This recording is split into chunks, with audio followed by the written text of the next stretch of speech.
हमारी आज की वीडियो शुरू करने से पहले अगर आपने ये एनीमे अभी तक नहीं देखी है तो तैयार हो जाओ, क्योंकि इस वीडियो को देखने के बाद आप इस एनीमे के दीवाने हो जाओगे। क्योंकि ये एनीमे है ही इतनी बढ़िया। कहानी शुरू होती है एक आइलैंड को दिखाने से, जहाँ पर एक लड़का जिसका नाम गॉन है फिशिंग कर रहा होता है, और हमें पता चलता है कि वो लेक मास्टर को पकड़ना चाहता है, क्योंकि गॉन की आंटी ने उससे कहा था कि अगर उसने लेक मास्टर जो कि एक मॉन्स्टर है अगर उसको पकड़ लिया तो वो उसे हंटर एग्जाम देने देगी। फिर अचानक गॉन को कुछ महसूस होता है और लेक मास्टर उसकी फिशिंग रॉड में फंस जाता है, और फिर वो बड़ी मेहनत के साथ उस मॉन्स्टर को पानी के बाहर निकाल लेता है। और सारे लोग ये देखकर हैरान रह जाते हैं कि उसने अकेले ही इतने छोटे उम्र में लेक मास्टर को कैसे पकड़ लिया। और उसकी आंटी ये देखकर बिल्कुल भी खुश नहीं होती, और गॉन उनसे पूछते हैं कि क्या वो हंटर एग्जाम दे सकता है, और ये कहकर वो वहां से चला जाता है। फिर हमें गॉन के पिता दिखाए जाते हैं, और एक बूढ़ी औरत गॉन के आंटी से कह रही होती है कि लेक मास्टर को पकड़ना गॉन के खून में था, क्योंकि उसके पिता ने भी इसी उम्र में लेक मास्टर को पकड़ा था। फिर हमें गॉन के जाने का दिन दिखाया जाता है, जहां वो जाने से पहले उसकी आंटी से प्रॉमिस करता है कि वो हंटर बनने के बाद वापस जरूर आएगा। फिर हम सब कुछ फालतू लोगों को देखते हैं जो गॉन को गुड बाय करने के लिए आए होते हैं, और गॉन उनसे कहता है कि वो इस दुनिया का सबसे पावरफुल हंटर बनेगा। पर तभी कुछ लोग जो हंटर एग्जाम देने के लिए जा रहे होते हैं उसकी इंसल्ट करते हुए कहते हैं कि हंटर बनना सब्सक्राइब करने जितना आसान नहीं है, हर साल सिर्फ कुछ गिने चुने लोग ही हंटर्स बन पाते हैं। फिर हम देखते हैं कि उनका शिप एक बड़े से तूफान में फंस जाता है, और सब लोग बिल्कुल मेरे व्यूज की तरह इधर उधर गिर रहे होते हैं। पर जब तूफान शांत हो जाता है तब हम देखते हैं कि सबकी तबीयत बिल्कुल खराब हो चुकी होती है। पर कुछ लोग ऐसे भी होते हैं जिन्हें तूफान से कोई फर्क नहीं पड़ा होता। फिर शिप का कैप्टन उन तीनों को अपने कैबिन में बुलाता है और उनसे पूछता है कि वो लोग हंटर क्यों बनना चाहते हैं, और गॉन बिना किसी दिक्कत के बताने लगता है कि उसके पिता एक हंटर है और वो उन्हें ढूंढने के लिए हंटर बनना चाहता है। फिर हमें पता चलता है कि गॉन के पिता का नाम जेन है, पर बाकी दोनों लोग कैप्टन को कुछ भी बताने से मना कर देते हैं क्योंकि वो एग्जामिनर नहीं है। फिर वो कैप्टन उन्हें बताते हैं कि ये उनके हंटर एग्जाम का हिस्सा है और उनका एग्जाम पहले ही शुरू हो चुका है, और ये भी बताता है कि जिन सब लोगों की हालत इतने से तूफान में खराब हो गई थी वो पहले से ही हंटर एग्जाम से बाहर हो चुके हैं, और तुम तीनों तभी आगे का एग्जाम दे सकते हो जब मैं तुम्हें इस एग्जाम में पास करूंगा। तो ये सुनकर उन दोनों की फट जाती है और वो बताने लगते हैं कि वो हंटर क्यों बनना चाहते हैं। येलो बाल वाला लड़का अपना नाम कुरापिका बताता है, और वो बताता है कि कुछ साल पहले एक फैंटम एक्स नाम के ग्रुप ने उसके पूरे क्लैन को खत्म कर दिया था और उनसे बदला लेने के लिए हंटर बनना चाहता है। फिर सूट बूट वाला जिसका नाम लियोरियो है बताता है कि वो पैसे कमाने के लिए हंटर बनना चाहता है, क्योंकि पैसे से तुम कुछ भी खरीद सकते हो। तो कुरापिका उसकी इंसल्ट करता है, और फिर लियोरियो भी उसकी इंसल्ट करते हुए कहता है कि तुम मुझे बाहर मिलना, मैं तुम्हें वही देखता हूँ। और से कुछ समय बाद हम एक और तूफान को देखते हैं, जिसको देखकर कैप्टन उन्हें शिप को राइट मोड़ने का ऑर्डर देता है, पर इन दोनों को इससे कोई फर्क नहीं पड़ता, वो अपनी दुनिया में ही खोए होते हैं। तभी अचानक एक बंदा शिप से बाहर गिरने वाला होता है और वो दोनों उसे बचाने की कोशिश करते हैं, पर वो उस तक पहुंच नहीं पाते। तभी गॉन कूद के उसे पकड़ लेता है और वो दोनों उसे पकड़ लेते हैं, और वो सब किसी तरह बच जाते हैं। और फिर मौसम भी साफ हो जाता है और उसके साथ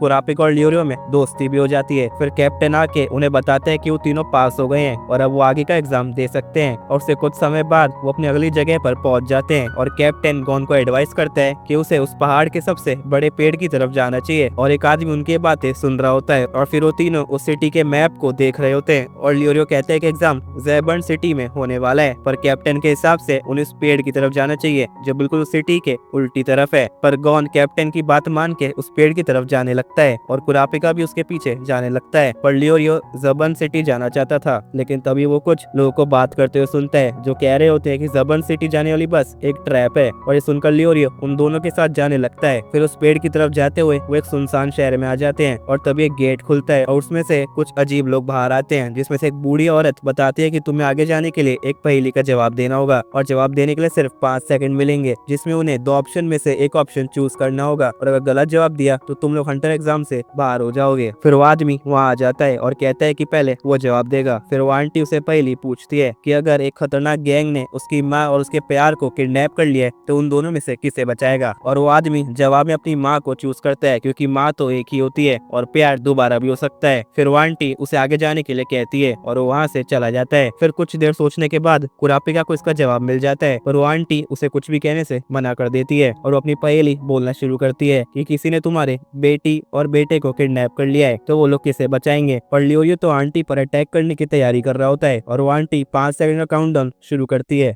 5 4 3 2 एक, और उनमें से कोई कुछ नहीं बोलता। फिर टाइम खत्म होने के बाद लियोरियो उस आंटी पर अटैक करने वाला होता है, पर कुरापिका उसे रोक लेता है और कहता है कि उन सब ने सही जवाब दिया है। फिर हमें पता चलता है कि चुप रहना ही सही जवाब था, क्योंकि इस पहेली का कोई सही जवाब नहीं था और वो आदमी अपनी खुशी में सोचकर आगे चला गया कि वो पास हो गया है। फिर वो आंटी उन्हें पेड़ तक जाने का सही रास्ता बताती है और ये भी बताती है कि उन्हें वहां पर एक घर में कपल मिलेगा जो उन्हें आगे का रास्ता बताएंगे। और कुछ घंटों तक चलने के बाद वो एक घर को देखते हैं और जैसे ही वो उस घर का गेट खोलते हैं, वो एक मैजिकल बीस्ट को देखते हैं जो उन्हीं कपल को मार के उसके वाइफ को किडनैप करके भाग जाता है। फिर लियोरियो उस आदमी का ध्यान रखता है और कुरापिका और गॉन से कहता है कि उसके पीछे जाएं। फिर जब गॉन उसका पीछा कर रहा होता है तो कुरापिका उसे बताता है कि मॉन्स्टर इंसानों की भाषा बोल सकता है। तो फिर गॉन जल्दी से कूदते उस मॉन्स्टर को बुलाता है और जैसे वो पीछे देखता है, गॉन उसे जोर से हेडशॉट मारता है जिससे वो लड़की नीचे गिर जाती है और कुरापिका उसे पकड़ लेता है। फिर थोड़ी देर बाद लियोरियो उसके पास आता है, पर कुरापिका को उस पे शक हो जाता है और उसे अपनी स्वॉर्ड से मारता है। फिर वो अपनी असली रूप में आ जाता है और सीन शिफ्ट होता है गॉन की तरफ जो उस मॉन्स्टर का पीछा कर रहा होता है। और जब वो मॉन्स्टर उसके सामने आता है तो वो इधर उधर देख रहा होता है और जैसे वो मॉन्स्टर उस पर अटैक करने वाला होता है, वो उससे पूछता है कि तुम कौन हो, और वो कहता है कि उसका पीछा नहीं कर रहा था। फिर वो मॉन्स्टर उससे पूछता है कि वो कैसे कह सकता है कि मैं वही मॉन्स्टर नहीं हूँ। तो गॉन बताता है कि उसकी आवाज और चेहरा उस पहले वाले मॉन्स्टर से अलग है। फिर वो हंसने लगता है और हमें पता चलता है कि वो दूसरा मॉन्स्टर उसकी वाइफ है और इतने सालों में कोई पहली बार उनमें डिफरेंस बता पाया है और वो कपल असल में भाई बहन है जो उन दोनों मॉन्स्टर के बच्चे हैं और वो सब हंटर एग्जाम के एग्जामिनर्स हैं और ये सब एक नाटक था जो उन्हें टेस्ट करने के लिए किया था। और बताते हैं कि वो तीनों पास हो चुके हैं और वो मॉन्स्टर उन तीनों को उनके अगली लोकेशन तक ले जाने लगते हैं। फिर कुछ टाइम बाद वो सभी अपने एग्जाम के लोकेशन पर पहुंच जाते हैं, एक रेस्टोरेंट जहाँ एक सीक्रेट बेस होता है जिसमें जाने के लिए एक कोड का यूज करते हैं। जिसके बाद वो एक रूम में आ जाते हैं जो असल में एक लिफ्ट होती है और जैसे ही वो लोग नीचे पहुंचते हैं, हमें बहुत सारे लोग दिखाए जाते हैं जो हंटर एग्जाम देने के लिए आए होते हैं और तभी एक बॉट आकर उन्हें उनका बैच देता है जो उनकी आइडेंटिटी की तरह काम करेगा। इन सब के बाद हम एक आदमी से मिलते हैं जो हंटर एग्जाम अभी तक 35 बार दे चुका है और वो आदमी दोस्ती के नाते उन सबको जूस देता है जिसमें कुछ मिला होता है, पर वो सब आसानी से उसके बारे में जान लेते हैं। जिसके बाद वो वहां से भाग जाता है, पर कुछ लोगों को शर्म बिल्कुल नहीं आती और वो फिर से एक लड़के को जूस देता है और वो लड़का उसे कहता है कि पॉइजन का उसके ऊपर कोई असर नहीं होता और वो वहां से चला जाता है। जिससे कुछ टाइम बाद एक बड़ा सा गेट खुलता है और हम हंटर एग्जाम के पहले एग्जामिनर से मिलते हैं, सातोस, जो ऑफिशियली हंटर एग्जाम शुरू करता है और एग्जाम के पहले राउंड में उन्हें उसका पीछा करना है। और थोड़ी देर चलने के बाद सातोस अपनी स्पीड बढ़ाने लगता है और सातोस ये बताता है कि उन सबको ये नहीं बता सकता कि उन सबको उसका पीछा कब तक करना है। और फिर उन सबको भागते भागते 2 घंटे हो चुके होते हैं और तब हम उस लड़के से मिलते हैं जो हमें पहले दिखाया गया था और उसका नाम है किलोआ। और धीरे धीरे बहुत लोग भाग भाग के थकने लगते हैं और एग्जाम में फेल होने लगते हैं। फिर आखिरकार कुछ घंटों की मेहनत के बाद वो सब इस राउंड को पार कर लेते हैं जहाँ सातोस उन सबको बताता है कि इस जगह का नाम है वेटलैंड, जहाँ ऐसे मॉन्स्टर्स हैं जो इंसानों को खाने के लिए किसी भी हद तक जा सकते हैं। तब एक आदमी वहाँ आके उन सबसे कहता है कि वो एग्जामिनर नकली है जो उनको फंसा के उनका शिकार करना चाहता है। पर तभी कुछ पत्तों से उस आदमी और सातोस पे अटैक होता है और आदमी इस अटैक से मारा जाता है और वो पत्ते एक हिसोका नाम के बंदे ने फेंके होते हैं और वह बताता है कि एग्जामिनर्स बहुत पावरफुल होते हैं और एक एग्जामिनर इस अटैक को आसानी से रोक सकता है, जिसका मतलब है सातोस ही असली एग्जामिनर है। और फिर एग्जाम फिर से शुरू हो जाता है और सब उसके पीछे पीछे चलने लगते हैं या फिर कह लो कि भागने लगते हैं। जिससे कुछ देर बाद वहाँ के ट्रैप्स की वजह से बहुत लोग मरने लगते हैं और इन सबके बीच कुछ लोग हिसोका को घेर लेते हैं क्योंकि वो सब उसे बदला लेना चाहते थे, पर हिसोका बड़ी आसानी से उन सबको मार देता है और लियोरियो ये सब देख नहीं पाता और हिसोका से लड़ने के लिए चैलेंज करता है। और जब लियोरियो उस पर अटैक करता है तो हिसोका उसके अटैक से बच जाता है और जब हिसोका उस पर अटैक करने वाला होता है तो गॉन उसे बचा लेता है, पर लियोरियो फिर से हिसोका पर अटैक करता है और इस बार हिसोका अटैक करके लियोरियो को बेहोश कर देता है। पता नहीं क्या चल रहा है, ये अटैक करता है, वो अटैक करता है, परेशानी करके रख दिया है। उसके बाद गॉन और हिसोका आपस में लड़ते हैं, पर हिसोका आसानी से गॉन को हरा देता है और कहता है कि वो उन्हें नहीं मारेगा। तभी उसके फोन में एक मैसेज आता है नेक्स्ट राउंड की लोकेशन और वो लियोरियो को उठाकर वहां पर जाने लगता है। कुछ देर बाद गॉन और कुरापिका भी एग्जाम के लोकेशन पर पहुंच जाते हैं जहाँ सेकंड राउंड का एग्जामिनर उन सबको बताता है कि इस राउंड में उन सबको कुकिंग करनी होगी, उन सबको बनाना होगा पोर्क। और फिर सब लोग पिग को ढूंढने के लिए चले जाते हैं क्योंकि पोर्क पिग से ही बनता है और जो पिग इस जंगल में मिलते हैं वो पिग काफी खतरनाक होते हैं क्योंकि वो पिग नॉन वेजिटेरियन होते हैं। और कुछ देर बाद गॉन को पिग मिल जाते हैं जो हड्डी चबा रहे होते हैं और उसके बाद वो सब उन पे अटैक करने लगते हैं। पर कुछ देर तक पिग से मार खाने के बाद गॉन को उनका वीक पॉइंट पता चल जाता है, उनका सर। बस फिर क्या था, सब लोग बेचारे पिग को मारने लगते हैं और उन्हें हरा देते हैं। जिसके बाद वो सब उन्हें पकाना शुरू करते हैं और फिर एक एक करके सब लोग अपना बनाया हुआ पोर्क एग्जामिनर्स को टेस्ट करवाते हैं, पर वो सबको फेल कर देते हैं। ये देखकर गॉन और कुरापिका थोड़ा पोर्क को सजा के उन्हें टेस्ट करवाते हैं, पर वो तीनों भी फेल हो जाते हैं। और तब सातोस हंटर एग्जाम के चेयरमैन को ये सब बताने लगता है और ये सब सुनकर चेयरमैन वहां आने का फैसला करता है और वहां पहुंचकर चेयरमैन उन्हें दूसरा एग्जाम लेने के लिए बोलता है, जिसमें एग्जामिनर भी हिस्सा लेंगे और अगला एग्जाम होता है बॉयल्ड एग्स। फिर चेयरमैन उन सबको अपनी एयरशिप से एक पहाड़ पे ले जाने लगता है, जहाँ उन्हें एक ड्रीम एग नाम के अंडे को खाई से लाना होगा। और फिर एग्जामिनर नीचे कूद के जाले जैसी चीज को पकड़ लेती है और फिर से नीचे कूद के वो अंडे को पकड़ लेती है और तभी कुछ तेज हवाएं चलने लगती है, जिससे ऊपर आ जाते हैं। फिर गॉन और उसके दोस्त भी नीचे कूद जाते हैं, पर कहानी में ट्विस्ट तब आता है जब पता चलता है कि हर वक्त तेज हवाएं नहीं चलती। और थोड़ी देर बाद गॉन के कहने के बाद सब नीचे कूद जाते हैं और अंडे को लेकर ऊपर आ जाते हैं और उन्हें पका के खाने लगते हैं। फिर वो सब एयरशिप से नेक्स्ट राउंड की तरफ जाने लगते हैं और चेयरमैन उन सबको बताने लगता है, वैसे तो मैं एग्जाम के लास्ट राउंड में तुम सबसे मिलता, मगर तुम लोगों की हरकतों की वजह से मुझे अभी तुम्हारे सामने आना पड़ा और तुम सबका अगला राउंड सुबह 8 बजे शुरू होगा, तो तुम टाइम पे पहुंच जाना। और तुम सबका डिनर भी तैयार है, तो तुम जब चाहो जितना चाहो उतना खा सकते हो। तो फिर चलो गॉन एयरशिप में घूमने चलते हैं। ये दोनों इंसान है कि जानवर, थकते ही नहीं। जिसके बाद डिनर के समय एग्जामिनर्स अपने फेवरेट एप्लीकेंट के बातें कर रहे होते हैं। बैच नंबर 294 जीतेगा, नहीं बैच नंबर 99 जीतेगा, पर वो तो एक मतलबी बच्चा लगता है, मतलबी होने से क्या फर्क पड़ता है। उसके बाद किलो और गॉन आपस में बात कर रहे होते हैं, जहाँ किलो बताता है कि उसकी फैमिली में सब असैसिन्स हैं। क्या सच में? अरे तुम इतना चौंक क्यों रहे हो, ये तो नॉर्मल बात है। तभी चेयरमैन वहाँ आता है और किलोआ से लड़ने लगता है। क्या तुमने खाना खाया? हाँ मैंने खाया। क्या मेरे साथ एक गेम खेलोगे? अगर तुमने मुझे इस गेम में हरा दिया तो मैं तुम्हें हंटर बना दूंगा। और वो दोनों गेम खेलने के लिए मान जाते हैं और गेम के रूल्स होते हैं, अगर गॉन या किलोआ किसी ने भी चेयरमैन से बॉल ले ली एयरशिप के पहुंचने से पहले, तो वो दोनों हंटर बन जाएंगे और चेयरमैन उन दोनों पर कोई अटैक नहीं करेगा, वो सिर्फ उन्हें डॉच करेगा। फिर किलोआ पहले आके अपनी डबल टेक्निक का यूज करता है, जो सिर्फ कुछ लोग ही मास्टर कर सकते हैं, और इसके बावजूद किलोआ फिर भी उससे बॉल नहीं ले पाता। उसके बाद किलोआ अपनी पूरी ताकत से उस पर अटैक करता है, पर उसका पैर लोहे जितना मजबूत होता है, जिसकी वजह से किलोआ को चोट लग जाती है। किलोआ के बाद अब गॉन की बारी आती है और गॉन उसे लगभग हरा ही चुका होता है, लेकिन उसका सर छत से टकरा जाता है, जिसकी वजह से वो चेयरमैन बच जाता है। मगर ये बच्चे तो बढ़िया एंटरटेनमेंट है और कुछ देर तक कोशिश करने के बाद भी वो दोनों चेयरमैन से बॉल नहीं ले पाते। पर फिर गॉन एक ट्रिक का यूज करके अपने जूते से चेयरमैन के मुंह पर अटैक करता है, जिससे चेयरमैन थोड़ी देर के लिए कंफ्यूज हो जाता है और वो दोनों बॉल को बस लेने वाले थे, पर चेयरमैन तेजी से आके बॉल को बचा लेता है और ये सब देखकर किलोआ हार मान लेता है। पर हम दोनों अभी भी इस बूढ़े से बॉल ले सकते हैं? नहीं, हम नहीं ले सकते। पर क्यों? क्योंकि उसने अभी तक अपने राइट हैंड और लेफ्ट लेग का इस्तेमाल ही नहीं किया है और हम दोनों कितनी भी कोशिश कर ले इससे बॉल नहीं ले पाएंगे।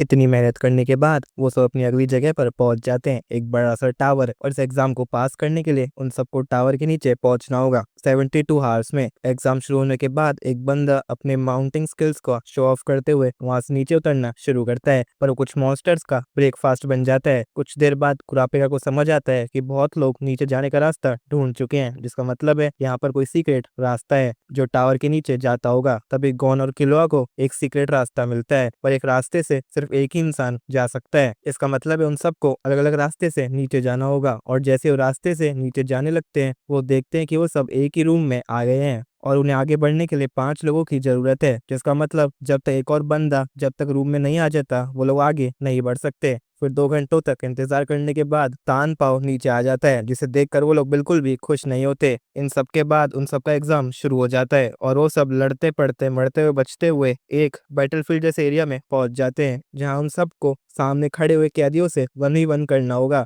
और जो भी टीम 3 मैच जीतेगी वो आगे जाएगी। फिर तान पाओ पहले जाने के लिए रिक्वेस्ट करता है और कहता है कि इसे मेरी माफी समझ लेना, पर जैसे ही फर्स्ट राउंड शुरू होता है तान पाओ बिना कुछ करे सीधा हार मान लेता है और वो कैदी एक मैच जीत जाता है। उसके बाद नेक्स्ट राउंड में गॉन जाने का फैसला करता है और इस राउंड में वो कैदी गॉन को एक मोमबत्ती चुनने के लिए कहता है, क्योंकि इस राउंड में जिसकी मोमबत्ती पहले बुझेगी वो हार जाएगा। तो काफी देर तक सोचने के बाद गॉन बड़ी वाली मोमबत्ती चूज करता है। मोमबत्ती जलाने के बाद अचानक से तेज हवाएं चलने लगती हैं और तभी गॉन की मोमबत्ती काफी तेजी से जलने लगती है, क्योंकि उस कैदी ने उस मोमबत्ती में कुछ गन पाउडर जैसी चीज डाली होती है। पर जब गौनो तो चिंता की क्या बात है, वो अपनी मोमबत्ती को नीचे रखता है और अपनी पूरी स्पीड में भागते हुए उस कैदी की मोमबत्ती को बुझा देता है और इस राउंड को जीत जाता है। इसके बाद थर्ड राउंड में कुरापिका आगे बढ़ता है और उसका ओपोनेंट बिल्कुल स्टेरॉइड से बॉडी बनाया हुआ बॉडी बिल्डर होता है और वो कहता है कि जो दिल यहाँ पर है ये वो लोग हैं जो उसने अभी तक मारे होते हैं, पर ये एक बहुत बड़ा झूठ होता है। उस बॉडी बिल्डर को लगता है कि ये सब सुनकर कुरापिका डर जाएगा, पर कुरापिका बिल्कुल सिग्मा की तरह लड़ने के लिए मान जाता है। पर वो बॉडी बिल्डर फिर से उसको डराने की कोशिश करता है, पर उसकी इतनी कोशिश के बाद भी कुरापिका को कोई फर्क नहीं पड़ता। तभी वो बॉडी बिल्डर पीछे मुड़ता है और उसके पीछे स्पाइडर का टैटू बना होता है जो फैंटम एक्स नाम के ग्रुप का सिंबल है। और उस टैटू को देखकर कुरापिका को गुस्सा आ जाता है और उस बॉडी बिल्डर को एक ही पंच में बेहोश कर देता है और बताता है कि ये टैटू नकली है, क्योंकि असली टैटू पर ग्रुप के मेंबर का नंबर लिखा होता है और वो सब इतने कमजोर नहीं होते कि एक ही पंच में हार जाएं। इसके बाद लियोरियो कहता है इस आदमी को बाहर फेंको, पर वो ये नहीं कर सकते थे क्योंकि वो बॉडी बिल्डर सिर्फ बेहोश हुआ है और जब तक वो हार नहीं मान लेता ये मैच खत्म नहीं होगा। ये सुनकर लियोरियो कुरापिका को उसे मारने के लिए बोलता है, तो कुरापिका मना कर देता है कि वो हारे हुए ओपोनेंट को नहीं मार सकता और फिर उन सबके बीच लड़ाई होना शुरू हो जाती है और लियोरियो हार मान के नाराज हो जाता है और सीन शिफ्ट होता है हिसोका की तरफ, जिसको एक ओपोनेंट चैलेंज करता है और हमें पता चलता है कि ओपोनेंट पिछले साल एक एग्जामिनर था, पर हिसोका ने मजाक मजाक में उसको लगभग मार ही दिया था और उसका बदला लेने के लिए वो आज हिसोका से लड़ने के लिए आया है। फिर अपनी ब्लेड्स निकाल के हिसोका पर अटैक करता है और उन दोनों के बीच एक खतरनाक बैटल शुरू हो जाती है, पर अचानक से हिसोका उसकी ब्लेड को पकड़ लेता है और ये देखकर वो हैरान रह जाता है क्योंकि उसको सिर्फ ब्लेड पकड़ने में ही आधा साल लग गया था। फिर हिसोका उसकी गर्दन उड़ा देता है और ये मैच जीत जाता है और हिसोका पहला एप्लीकेंट होता है जो टावर के बेस तक पहुंच चुका होता है। दूसरी तरफ वो सब भी ऐसे ही बैठे होते हैं। तभी गॉन और किलोआ को शक होता है कि वो बॉडी बिल्डर हो सकता है पहले ही मर चुका हो, तो लियोरियो उन कैदियों से उसकी बॉडी चेक करने के लिए कहता है, पर उनमें से एक लड़की कहती है कि ये चेक करने के लिए कि वो बॉडी बिल्डर बेहोश है या मर चुका है इस बात पर एक शर्त लगाते हैं और शर्त में उन्हें उनका टाइम लगाना होगा और लियोरियो अपने 10 घंटे लगाता है और वो ये शर्त जीत जाता है और यहीं पर हमारा पार्ट 1 खत्म हो जाता है। मैं अगली वीडियो जल्दी लाने की पूरी कोशिश करूंगा और मैं पहली बार अपनी वीडियो में कोई टारगेट रख रहा हूँ क्योंकि मुझे इस वीडियो से काफी उम्मीदें हैं। तो इस वीडियो का टारगेट है 70 कमेंट्स। मुझे उम्मीद है कि आप सभी टारगेट जरूर पूरा करोगे। तो अगली वीडियो तक अपना और अपने परिवार का ध्यान रखना। मैं मिलता हूँ आपसे नेक्स्ट वीडियो में।